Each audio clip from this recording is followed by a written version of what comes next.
Samantala, bukas na ang nominasyon para sa taunang Search for 10 Outstanding Young Men Awards. Ito ay ang pagpili ng mga namumukod-tanging kabataang Pilipino na nakilala sa kani-kanilang propesyon. Kabilang sa mga naunang TOIM awardees ay ang ama ni Pangulong Aquino, ang yumahong dating Senador Benigno Ninoy Aquino.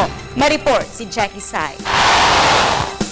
Taon-taon isang grupo ng mga pribadong samahan ang pumipili ng 10 Outstanding Young Men o TOYM para bigyang karangalan ng kanilang mga napagtagumpayang larangan. Mula 18 hanggang 40 ang edad ng mga kabataan sama sa pagbibigay ng karangalang ito.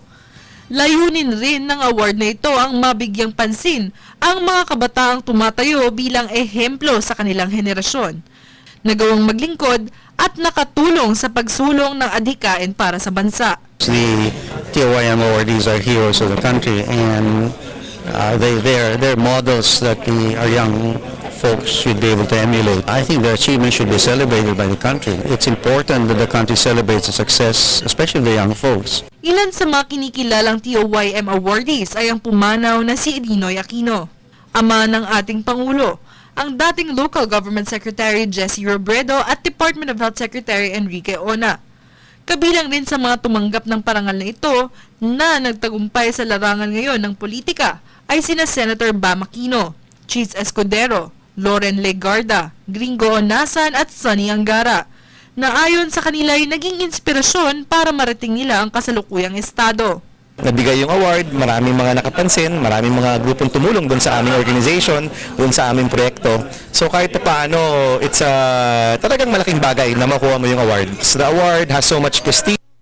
It's a big validation. Anyone can be a TOYM award if given the right opportunities and with the right passion and desire to help our country. Nakakabuting kinikilala yung achievements ninyo at parang na-inspire ka na mas sipagan pa at palawakin yung inyong trabaho sa kabataan. Sana yung potentials ng kabataan na alam naman natin napakamaraming magagaling na Pinoy na kabataan, hindi lang nabibigyan ng pagkakataon dito sa sarili nating bansa. Minsan kinikilala pa sa ibang bansa bago dito sa sarili nating bansa. So sana maiba yun.